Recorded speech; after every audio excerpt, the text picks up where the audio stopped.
strabismus.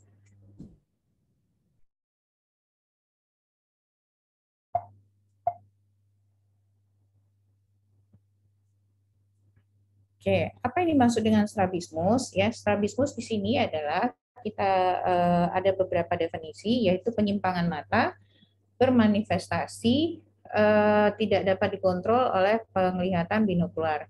Penglihatan binokular ini artinya penglihatan yang menggunakan kedua mata, ya.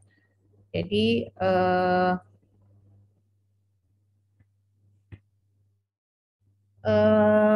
yang namanya strabismus ini dia ada yang heteroforia dan ada yang namanya heterotropia. Jadi sebelum kita membahas strabismus, kita harus tahu dulu posisi dari bola mata kita, ya. Yang pertama itu kalau katanya posisi bola mata primer artinya adalah lurus ke depan. Jika sekunder itu adalah pada saat kalian melihat ke kanan, ke kiri, atas dan bawah. Dan dikatakan tersier jika mata melihat ke atas kanan, atas kiri, bawah kanan dan bawah kiri. Jadi dalam posisi bola matanya adalah oblik. Untuk melakukan pergerakan bola mata itu ada 6 buah otot yang bekerja sama, ya. Itu ada rectus lateral, ada rectus medial, rectus superior, rectus inferior, obliquus superior dan obliquus inferior. Ya, jadi ada perlu diingat dua otot rectus dan obliquus, namun rectus ada 4 dan obliquus hanya ada 2. Nah, di mana nervus yang terlibat dari keenam otot tersebut ada 3, yaitu nervus 3, nervus 4, dan nervus 6. Untuk posisi daripada otot-otot keenam otot tersebut, kita bisa lihat di gambar, ya, bahwa posisinya adalah seperti ini. Oke.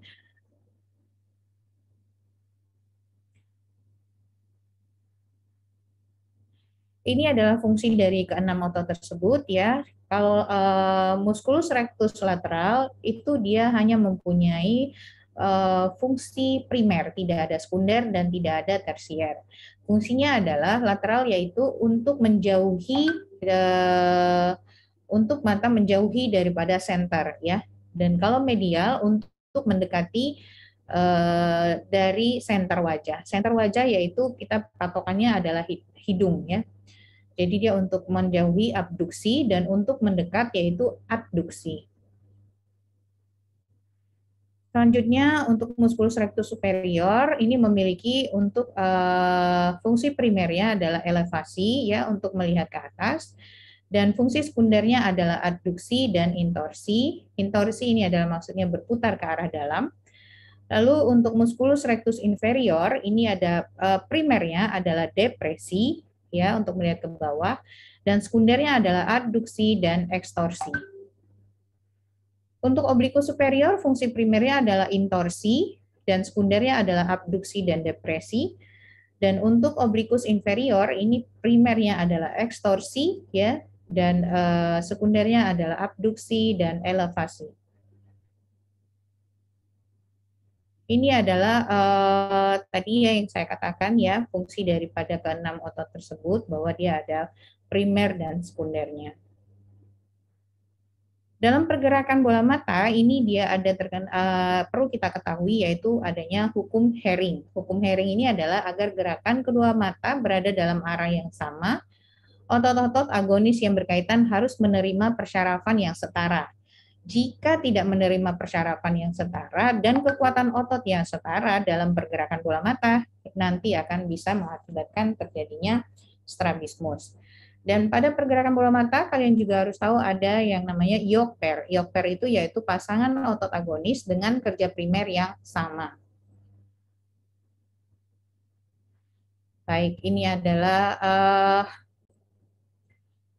contoh, ya, untuk yang kanan, ya. Pada mata kanan, bila kalian ingin melihat ke arah kanan atas, maka yang bekerja adalah rectus superior sebelah kanan dan inferior obliquus sebelah kiri. Ya, jadi ini adalah yang namanya otot-otot yang bekerja sama untuk melihat ke dalam satu arah. Ya, kita lihat di sini. Untuk melirik ke arah kiri, maka yang bekerja adalah pada mata kiri yang bekerja adalah rectus lateral, dan pada mata kanan yang bekerja adalah rectus medial. Karena seperti kita lihat pada gambar, untuk mata kiri dia akan menjauhi daripada senter wajah, dan untuk mata kanan itu dia berada mendekati senter daripada wajah. Dan begitu juga untuk arah-arah yang lainnya. Dalam kita melakukan atau melihat suatu objek, kita akan menggunakan kedua mata kita. Kedua mata kita berarti kita menggunakan binokular. Ya, dari dua mata maka akan terlihat bayangan dua juga yang terlihat simultan, dan kemudian akan menjadi satu bayangan. Ya, kalau nanti akan terjadi dua bayangan juga, itu yang dinamakan dengan keadaan yang diplopia.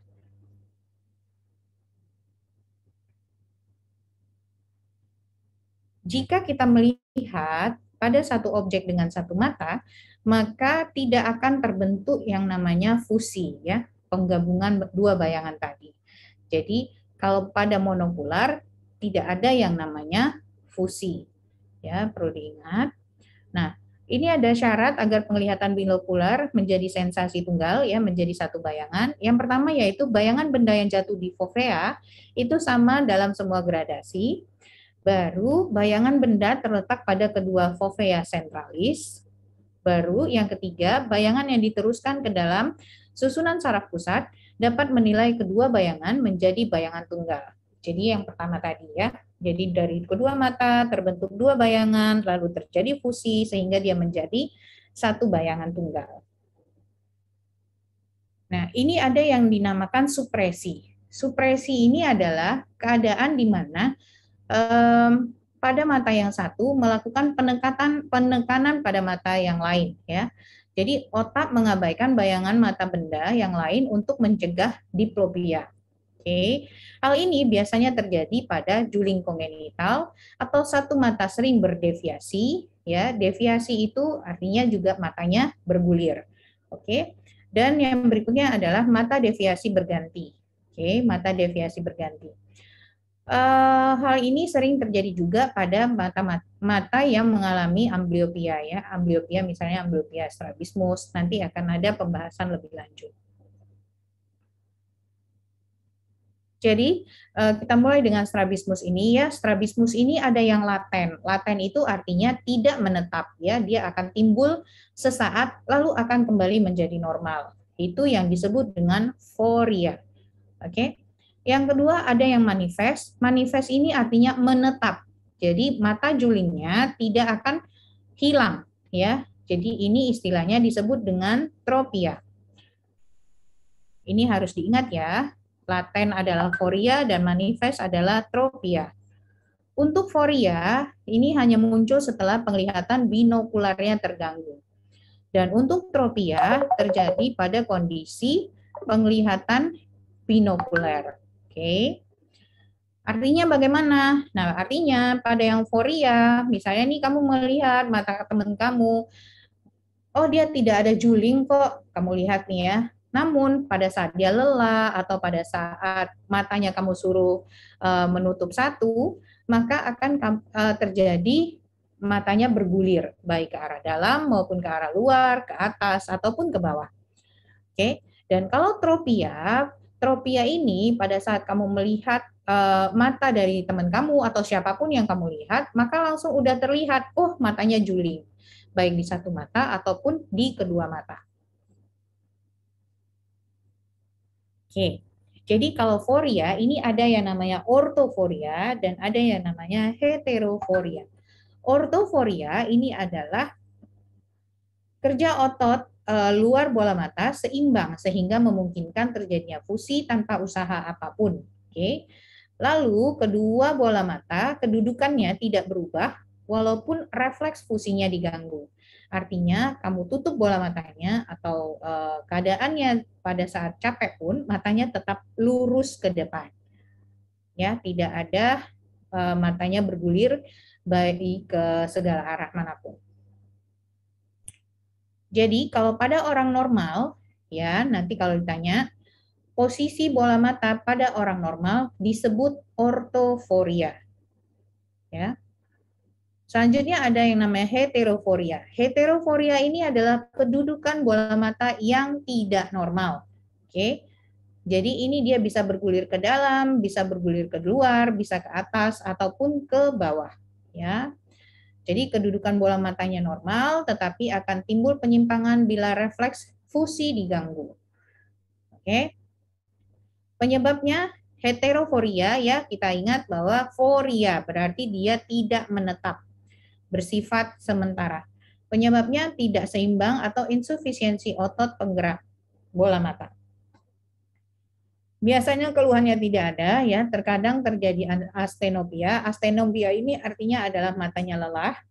Fusi dapat terganggu bila letih, ya, matanya capek atau satu mata ditutup.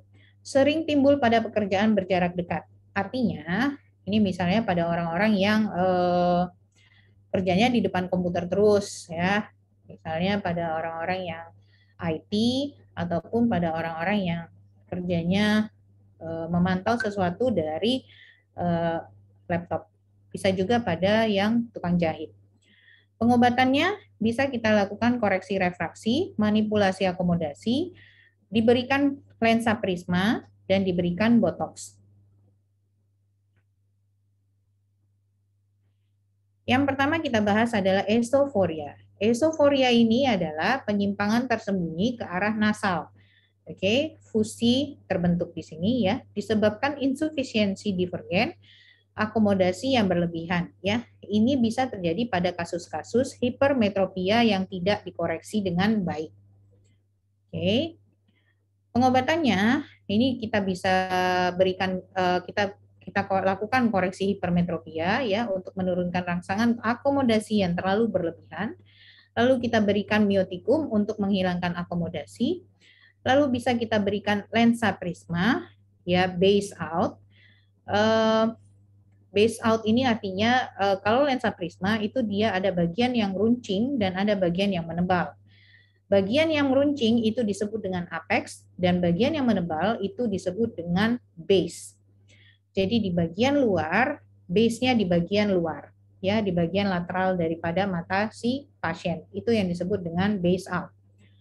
Baru bisa kita lakukan operasi jika tindakan di atas tidak berhasil. Oke. Nah, ini dari gambar kita bisa lihat di bagian atas, ini yang tadi saya katakan.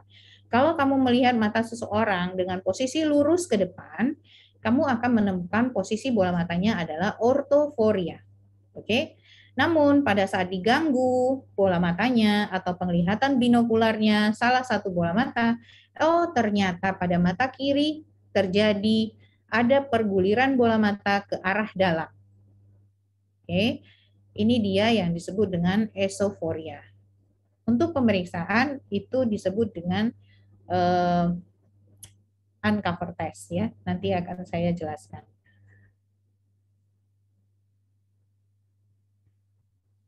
Selanjutnya ada exoforia. Exoforia berarti kebalikan daripada esoforia. Adanya perguliran ke arah luar. Strabismus divergen laten, ya, ini yang tendensi penyimpangan sumbu penglihatan ke arah temporal atau ke arah lateral. Exoforia kecil tanpa keluhan ini biasanya sering terjadi pada anak-anak, ya. Dan exoforia besar ini artinya bukan kecil besar orangnya, ya. Exoforia kecil ini maksudnya ukuran besar deviasinya. Oke. Ini kalau exoforia besar biasanya pada orang-orang yang mengalami astenopia atau mata lelah. Selanjutnya pengobatan yang dapat kita berikan adalah koreksi kelainan refraksinya, ya. Baru kita lakukan ortoptik dan kita dapat memberikan prisma base in. Ya, base in berarti posisi base-nya itu adalah di daerah nasal. Oke. Selanjutnya ada hiperforia. Hiperforia ini berarti posisi penyimpangannya itu dia ke arah atas, ya. Bisa terjadi oleh karena overaksi daripada rectus superior dan oblikus inferior ataupun under action rectus inferior dan oblikus superior ya. Hal ini juga dapat menyebabkan terjadinya astenopia. Pengobatannya adalah juga tetap diberikan lensa prisma. Sikloforia ini ada tendensi penyimpangan sumbu penglihatan berotasi ya. Jadi ada yang namanya insikloforia. Bila kornea jam 12 berputar ke arah nasal. Ya, itu adalah insiklo dan eksiklo bila kornea jam 12 berputar ke arah temporal. Ya. Selanjutnya ada tropia. Oke. Tropia ini adalah kedudukan mata tidak normal dan menetap. Ya, kalau tadi foria bersifat sementara. Kalau tropia menetap. Oke. Sumbu penglihatan kedua mata tidak berpotongan pada titik fiksasi. Nah, klasifikasi dari tropia ini agak banyak ya. Untuk yang esotropia aja ada yang non paretik dan ada yang paretik. Lalu dia terbagi lagi semuanya. Baru eksotropia ada yang intermittent, ada yang konstan, lalu ada pola yang berbentuk khusus ya, cavity pattern, dan ada hipertropia. Kita bahas ya, esotropia yang non paretik ini biasa sering terjadi pada bayi dan anak. Ada yang infantil dan ada yang acquired. Infantil berarti onset sampai usia 6 bulan dan acquired ini setelah 6 bulan terjadinya ya. Hampir separuh kasus esotropia adalah esotropia infantil ya. Penyebabnya adalah sebagian besar tidak jelas dan tidak berkaitan dengan kesalahan refraksi ataupun adanya paresis otot ekstraokular. Kemungkinan yang terjadi adalah sebagian besar ini terjadi gangguan otot dari kontrol persyarafannya. Dan bisa juga terjadi karena variasi anatomi, anomali otot yang bekerja horizontal dan sebagainya. Dan telah bermanifestasi pada usia 6 bulan. Ini bisa terjadi deviasi komitan ya, sudut deviasi sama dalam semua arah pandang dan tidak dipengaruhi oleh adanya akomodasi. Yang dikatakan deviasinya besar itu bisa sampai melebihi 40 prisma dioptri ya. Mata yang tampak lurus ya dan kemudian mata fiksasi ini penglihatan lebih baik ya. Ataupun ada kesalahan refraksi yang kecil atau pada keduanya. Nah, ini di sini masih bertanda tanya apakah dia anisometropia ini dapat terjadi amblyopia. Oke. Lalu mata fiksasi berbeda-beda, ini bisa fiksasi berselang-seling spontan ya. Penglihatan kedua mata mungkin sama ataupun hampir sama ya dalam melihat suatu objek. Terapi yang kita berikan adalah di awalnya itu non bedah ya, memastikan hasil terapi yang terbaik dicapai, yaitu dengan cara kita koreksi dulu, kita lihat dulu seberapa besar daripada deviasinya ya. Lalu jika ada amblyopia yang telah terjadi, maka diterapi terlebih dahulu. Lalu jika kita dapati adanya hiperopik ya, lebih dari 3 dioptri, maka dapat kita berikan kacamata dan kita dapat sebelum memberikan kacamata kita dapat juga memeriksanya dengan memberikan miotik atau cycloplegic sehingga kita dapat best corrected ya daripada anak-anak. Jika memerlukan terapi bedah ya, ini dia tindakannya adalah pelemahan kedua otot rectus medialis ataupun reseksi otot rectus medialis dan lateralis pada mata yang sama. Nah, makin cepat mata disejajarkan, hasil sensorik yang diperoleh akan semakin baik ya. Semakin lama maka akan semakin jelek juga hasil sensoriknya pada mata tersebut. Yang berikutnya ada esotropia non akomodatif ya. Yang acquired ini timbul pada anak lebih dari 2 tahun biasanya ya. Jadi sudutnya lebih kecil daripada infantil ya. Semakin meningkat usia maka akan semakin besar deviasinya. Gejala klinisnya sama seperti infantil dan terapinya juga sama seperti pada esotropia infantil. Selanjutnya ada esotropia akomodatif ya. Bila terdapat mekanisme akomodasi fisiologik normal disertai respon konvergensi berlebihan, konvergensi fungsional yang relatif insufisien untuk menahan mata tetap lurus ya, maka dapat terjadi esotropia akomodatif.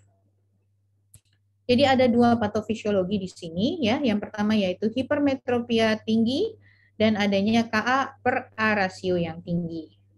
Oke. Terapinya tetap juga sama, kita dapat memberikan kacamata setelah kita terapi dengan pemberian sikloplegic agar mendapatkan best corrective. Selanjutnya esotropia akomodatif yang parsial ya, ini adalah ketidakseimbangan otot dan ketidakseimbangan akomodasi. Terapinya kita bisa memberikan anti akomodasi dengan menurunkan deviasi. Terus kita bisa melakukan pembedahan untuk komponen non akomodatifnya. Pada kasus-kasus paretik ya ataupun adanya kelumpuhan abdusen, ini bisa melibatkan satu atau lebih otot yang paretik, bisa juga mengenai satu atau kedua otot rectus lateral. Lalu kita harus perhatikan tanda-tanda neurologiknya, apakah ada tumor, apakah ada peradangan susunan saraf pusat, dan kita lihat apakah ada penyakit-penyakit yang menyertainya ya, seperti hipertensi. Lalu terapinya dapat kita berikan sesudah 6-8 minggu setelah onset parasis, tidak ada perbaikan, dapat kita suntikkan toksin botulinum tipe A ke dalam otot rectus medialis yang antagonis. Sesudah 6 bulan tidak ada perbaikan, maka kita dapat melakukan pembedahan ya dengan resesi otot rectus medialis dan reseksi otot daripada rectus lateralis yang paresis. Oke.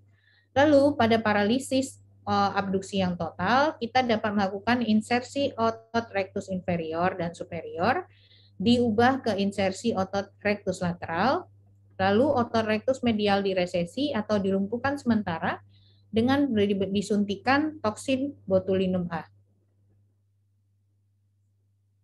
Lalu ada keadaan yang dinamakan pseudoesotropia. Ya, pseudoesotropia ini berkaitan dengan epikantusnya. Ya, biasanya sih pada orang-orang Mongol yang dimana kantusnya agak lebar ya, gitu. Jadi posisi matanya kesannya ke arah dalam, padahal tidak ada terjadi perguliran dari bola mata. Kita lanjut ke eksotropia ya. Eksotropia ini adalah lebih jarang angka kejadiannya ya jika dibandingkan dengan eso. Insidennya meningkat dengan penambahan usia. Lalu eksoforia cenderung berkembang menjadi eksotropia bila tidak ditangani. Jadi hati-hati pada bola mata yang bergulir keluar, pada yang foria dia bisa akan menjadi tropia. Ini bersifat herediter dan dominan otosom. Yang pertama ada eksotropia intermittent ya. Ini lebih dari separuh kasus eksotropia adalah eksotropia intermittent. Onset deviasi pada tahun pertama dan usia 5 tahun ya bisa didapati. Tanda paling khas penutupan satu mata pada cahaya yang terang dan pertama terlihat dengan fiksasi jauh. Terapinya pada non bedah kita dapat mengkoreksi refraksi dan kita lakukan terapi ambliopia ya jika terjadi ambliopia. Lalu pada bedah kita lakukan pembedahan bila kontrol fusinya memburuk ya. Jadi kita tandai dengan peningkatan eksotropia yang manifest, lalu deviasinya meningkat, lalu kontrol fiksasi dekatnya jadi lebih buruk, stereoskopi jauh dekatnya juga memburuk ya. Kita bisa melakukan pembedahan. Untuk pembedahan ya deviasi yang besar pada penglihatan jauh, ini kita lakukan resesi otot rectus lateralis bilateral. Dan deviasi yang besar pada penglihatan dekat, ini kita lakukan reseksi otot rectus medialis dan resesi rectus lateralis yang ipsilateral. Jika deviasinya sangat besar, melebihi dari 50 prisma dioptri, maka tindakan bisa kita lakukan pada dua otot horizontal lainnya. Oke. Overkoreksi pada pos operasi untuk hasil terbaik ya, sehingga dapat merangsang akomodasi dan konvergensi. Artinya overkoreksi di sini apa? Artinya adalah, nah posisi matanya ini kan keluar. Setelah dilakukan operasi, posisi matanya belum orto, tetapi dia malah ke arah dalam. Ini biasanya untuk merangsang akomodasi dan konvergensi ya. Karena biasanya pada operasi-operasi strabismus itu tidak bisa satu kali operasi. Beberapa kali operasi biasanya. Oke, selanjutnya pada eksotropia konstan ya, ini jarang dijumpai. Oke, jika pun dijumpai sejak lahir atau perkembangan dari eksotropia intermittent ya. Terjadi supresi bila deviasi didapat pada usia 6 sampai 8 tahun, tidak ditemui adanya diplopia dan terapi adalah pembedahan. Ini tadi yang ada pola khusus ya, ini namanya AV pattern. AV pattern ini kita harus mengetahui bahwa AV pattern ada yang dia esodeviasi dan ada exodeviasi. Tetap ada di kedua pola ya. Deviasi horizontal yang inkomitan secara vertikal ya, artinya kita harus dapat memeriksa baik ke arah atas maupun ke arah bawahnya, itu dia mempunyai deviasi dengan besar deviasi yang berbeda ya. Untuk A pattern ya, deviasi ini biasanya deviasinya lebih besar pada posisi melirik ke atas dibandingkan ke bawah. Oke. Kalian bisa membayangkan artinya bila pola pada A pattern ya, pada saat pasien melirik ke atas, deviasinya itu masuk ke arah dalam, itu lebih besar. Lalu pada saat dia lurus, itu dia tetap masuk ke arah dalam. Lalu dia pada posisi melirik ke bawah, tetap masuk ke arah dalam, tapi besar deviasinya akan semakin berkurang. Lalu untuk menentukan apakah dia A atau V, kita bisa lihat kalau pola A itu deviasinya 10 prisma dioptri, perbedaannya antara melihat melirik ke atas dengan ke bawah. Oke, artinya kalau misalnya dia melihat ke atas 45 derajat, pada saat melihat ke bawah hanya ditemukan besar deviasi sebesar 35 derajat. Nah, jadi 45 dikurangi 35 itu ada sebesar 10 prisma dioptri. Artinya adalah seperti itu. Kalau kalian bayangkan, maka pola yang terbentuk akan seperti huruf A bila melihat ke atas dan ke bawah. Dan kalau dia untuk V pattern, perbedaan antara melirik ke atas dengan melirik ke bawah itu adalah sebesar 15 prisma dioptri. Untuk selanjutnya kita ada masuk ke hipertropia. Hipertropia berarti matanya bergulir ke arah atas. Ya, ini jarang dijumpai ya. Lalu penyebabnya ini bisa anatomi kongenital ya, adanya perlekatan normal. Lalu bisa karena trauma kepala tertutup ya, jadi sehingga terjadi paresis musculus obliquus superior, bisa terjadi tumor orbita, bisa terdapat lesi batang otak, dan bisa juga disertai penyakit sistemik yaitu seperti miastenia gravis dan multiple sclerosis. Biasanya posisi kepala miring ya, lalu sebagian besar ini inkomitan, lalu dia ada yang namanya siklotropia ya, sumbu penglihatannya berputar ya, ini biasanya terjadi disfungsi musculus obliquus superior. Oke. Terapinya kita bisa berikan non bedah dulu ya, deviasi ini pada yang deviasinya sedikit, oke. Kita bisa memberikan lensa prisma. Kalau terjadi diplopia, berarti kita harus memberikan terapi ortoptik atau terapi menutup satu mata. Lalu penyakit sistemik diobati terlebih dahulu ya, dan jika kita mau melakukan pembedahan, ini bila deviasi dan diplopianya menetap. Oke. Selanjutnya untuk menentukan seseorang itu mengalami strabismus atau tidak, maka kita harus melakukan banyak uji, ya. Nah, untuk yang pertama yaitu ada uji penutupan atau cover test. Cover test ini ya dia terbagi atas cover test, uncover test, alternate cover test, ya. Jadi dia ini ada 3 ya. Lalu kita bisa untuk menentukan besaran deviasinya, maka kita bisa menggunakan prisma. Oke. Nah, yang pertama yaitu kita bicarakan adalah cover test. Untuk cover test ya, ini ada penutup bola matanya. Oke, penutup bola mata itu biasanya kita menggunakan seperti penggaris, namun bentuknya bulat, seperti yang ini ya.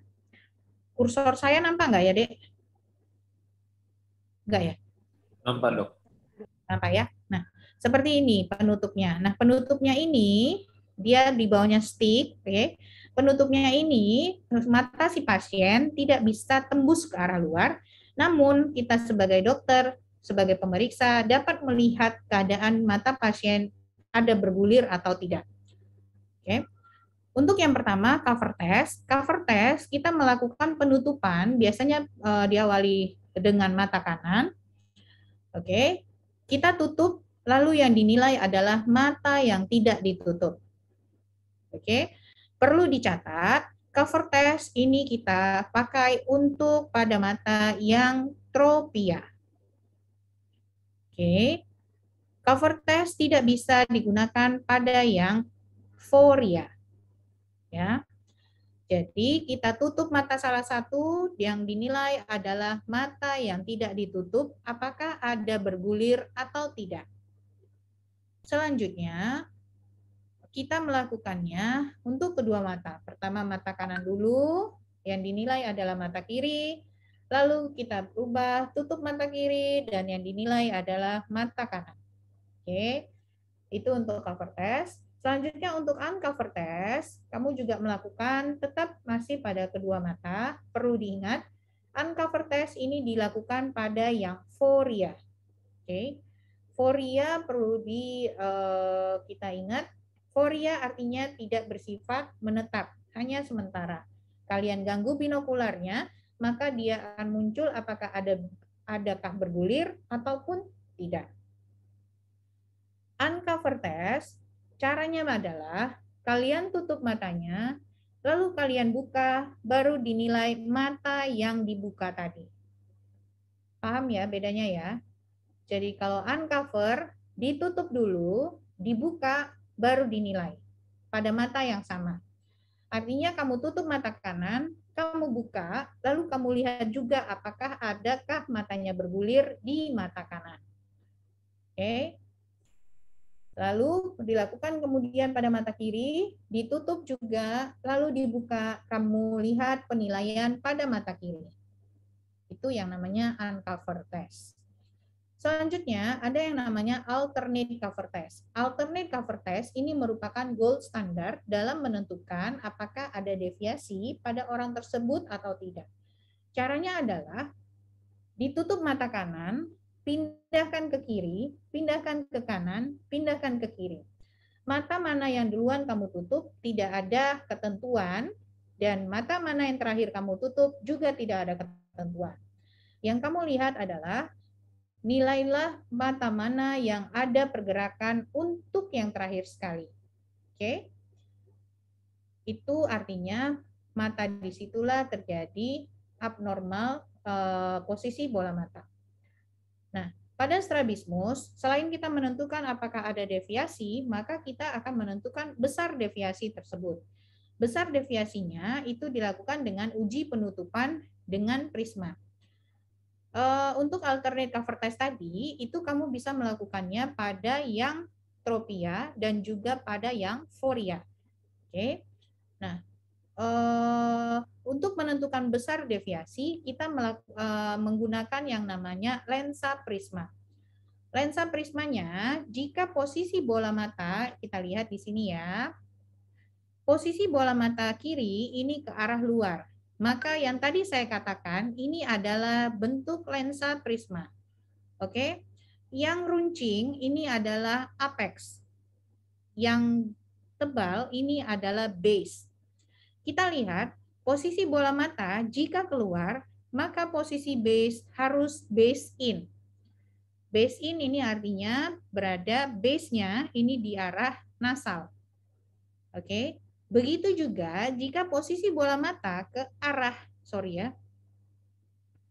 posisi bola mata ke arah dalam, maka posisi base harus berada di arah luar. Jadi kebalikannya. Oke.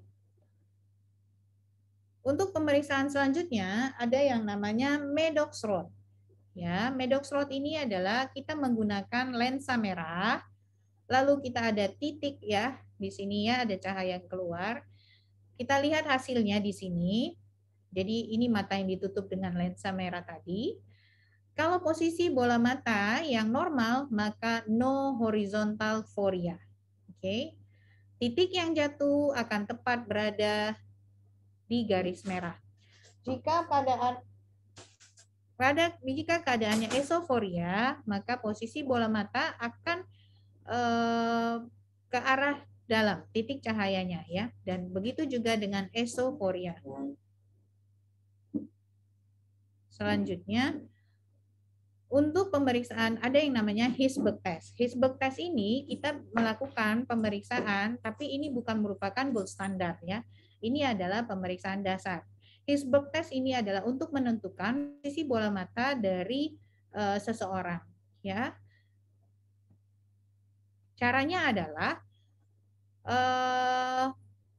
pasien dengan si pemeriksa duduk berhadapan ya dengan jarak sekitar 33 cm.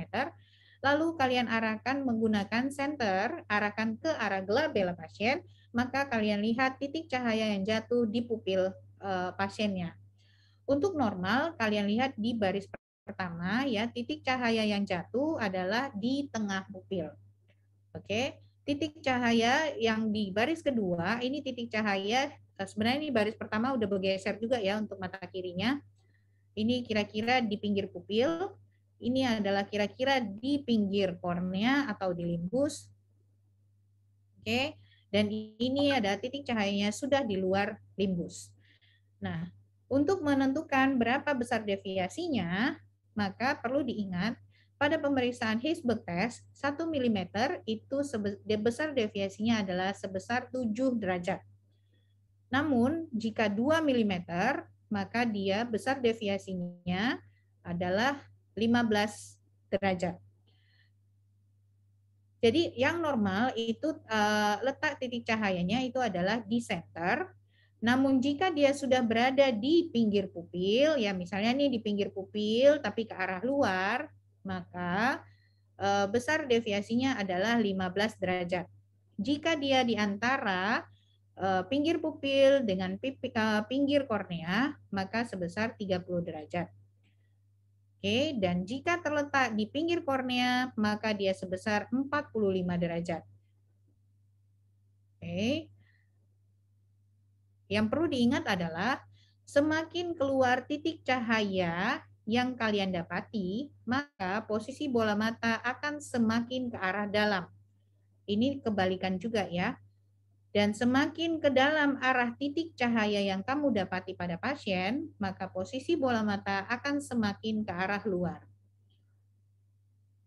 Untuk selanjutnya, kita ada pemeriksaan Krimsky. Pemeriksaan Krimsky ini dia ada dua ya, ada yang Krimsky test dan ada yang modified Krimsky. Apa perbedaannya? Pada gambar ini disebut dengan modified Krimsky karena kalian lihat untuk posisi bola mata yang tidak normal adalah di mata kiri, di mana titik cahaya yang jatuh setelah dia melakukan Hirschberg test, titik cahaya yang jatuh ini di luar daripada pinggir kornea. Oke. Di luar pinggir kornea berarti lebih dari 45 derajat. Nah, jadi Krimsky test ini diawali dengan Hirschberg test dulu. Namun, untuk menentukan besar deviasi tidak menggunakan yang namanya milimeter. Di Krimsky test, kalian menggunakan untuk menentukan besar deviasi dengan menggunakan lensa prisma. Oke. Nah, kita lihat di sini Kalau berdasarkan His-Berg test, maka besar deviasi lebih dari 45 derajat. Di gambar baris kedua, kalian lihat bahwa semakin masuk ke arah posisi bola mata, maka untuk mengkoreksi dengan lensa prisma, seperti yang tadi saya jelaskan, base-nya harus berlawanan. Base-nya harus base out. Oke, berarti diletakkan di arah lateral. Ya. Nah, kalian lihat posisi dari titik cahaya semakin mengarah ke arah normal ya, semakin mendekati titik center daripada pupil. Dan di gambar C kalian lihat besar daripada prisma dioptrinya, lebih besar lagi daripada yang B, maka posisi titik cahaya yang jatuh sudah di tengah center pupil. Artinya kemungkinan besar daripada prisma dioptri ini sudah cocok dengan besarnya daripada titik cahaya yang jatuh pada gambar A tadi. Oke, dan ini yang disebut dengan modified Krimsky, dan jika letak daripada prisma, lensa prisma ini diletakkan di mata yang sakit, maka inilah yang disebut dengan Krimsky test. Selanjutnya ini ada pengobatan dan penanganan strabismus ya. Ini adalah conclusion dari yang tadi saya jelaskan ya. Tujuannya adalah tetap mendapatkan binokular tunggal dan mencegah diplopia ya. Mencegah diplopia dapat kita lakukan menutup mata yang juling. Apakah ditutup secara terus-menerus? Ya, tidak ya. Ini juga untuk berkaitan dengan pencegahan daripada ambliopia. Oke. Lalu berikutnya menutup mata yang tidak juling. Mata yang tidak juling ini artinya mata yang sehat ya. Ini gunanya adalah untuk melatih mata yang juling. Dan selanjutnya ada menutup mata secara bergantian. Artinya mata yang sakit ditutup nanti bergantian dengan mata yang sehat yang ditutup pula. Oke. Memperbaiki kedudukan bola mata ini ada yang non operatif ya. Jika sudah ada terjadi ambliopia, ini artinya deviasinya besar ya. Nah, kita dapat melakukan oklusi untuk stadium awal, penutupan terus-menerus ataupun paruh waktu ya. Ini dapat kita lakukan sampai 1 tahun. Untuk stadium pemeliharaan, penutupan paruh waktu setelah adanya fase perbaikan. Lalu dapat kita berikan tetes atropin. Oklusi ini artinya mata yang terjadinya mata yang sehat ini akan ditutup ya untuk mencegah adanya ambliopia. Lalu tetes atropin ini juga kita teteskan pada mata yang sehat ya. Jadi sehingga mata yang sakit itu dia kita latih untuk bekerja secara terus-menerus sehingga mata tidak dibantu oleh mata yang sehat. Gunanya juga supaya mata yang sehat tidak melakukan supresi kepada mata yang sakit sehingga mata yang sakit akan semakin lama semakin tidak berfungsi. Oke. Lalu berikutnya kita dapat memberikan alat optik ya, pemberian kacamata dan pemberian lensa prisma. Lalu jika perlu kita dapat memberikan obat farmakologik ya berupa obat miotik ini untuk penurunan akomodasi ya sehingga sudut deviasinya berkurang. Lalu dapat kita berikan toksin botulinum A ya ataupun botox. Selanjutnya kita dapat memberikan ortoptik ya. Ini gunanya untuk melatih mata yang mengalami gangguan koordinasi dan dapat membantu untuk pasien praoperasi ya, terutama pasien dengan adanya ambliopia. Nah, kapan kita harus menentukan waktu terapi pada anak? Pada anak penentuan waktunya dapat diperiksa di semua usia ya. Tapi yang paling baik adalah, paling enak adalah pada saat anak-anak tersebut bisa diajak kooperatif. Karena pemeriksaan untuk strabismus ini membutuhkan waktu yang lama dan kesabaran pula ya, seperti biasa menghadapi anak-anak. Setelah kita dapat melakukan menentukan besarnya daripada deviasi, maka terapi yang kita lakukan adalah segera setelah diagnosa ditegakkan. Oke. Sebaiknya sebelum usia 2 tahun. Pada usia 8 tahun, ini status sensorik telah terfiksasi ya, sehingga dapat terjadi gangguan stereopsis dan ambliopia tidak dapat diterapi secara efektif. Nah, untuk operatif yang tadi kita bicarakan adalah itu ada reseksi dan ada resesi. Reseksi otot itu dengan pemotongan akan menambah kekuatan otot yang dipotong. Dan resesi otot ini menggeser insersi otot penggerak mata ke belakang untuk mengurangi fungsinya. Jadi judulnya dua-duanya memang dipotong ya. Cuma pemotongan di sini ini adalah pada yang reseksi. Artinya ototnya dipotong, lalu dia insersinya tetap di tempat yang sama. Oke? Kalau resesi, dipotong ototnya dari insersinya, lalu dipindahkan letak insersinya. Ototnya tidak ada dipotong. Paham ya? Jadi perbedaannya kalau reseksi itu ototnya ada pemotongan, lalu insersinya kembali dijahitkan ototnya di insersi yang sama. Kalau resesi, ototnya tidak dipotong, cuma otot dipotong dari insersinya. Namun insersinya otot kemudian kita jahitkan kembali bukan pada insersi awalnya, namun pada insersi yang baru. Itu adalah perbedaan reseksi dengan resesi. Baik, kuliah kita pada hari ini udah selesai ya untuk strabismus. Seharusnya ada lagi satu topik lagi, tapi waktu sudah menunjukkan jam 11, jadi saya rasa nanti sekalian besok saya berikan ya. Baik, Dok. Baik, jika ada pertanyaan nanti boleh juga untuk besok ditanyakan kepada saya. Terima kasih buat semuanya atas perhatiannya.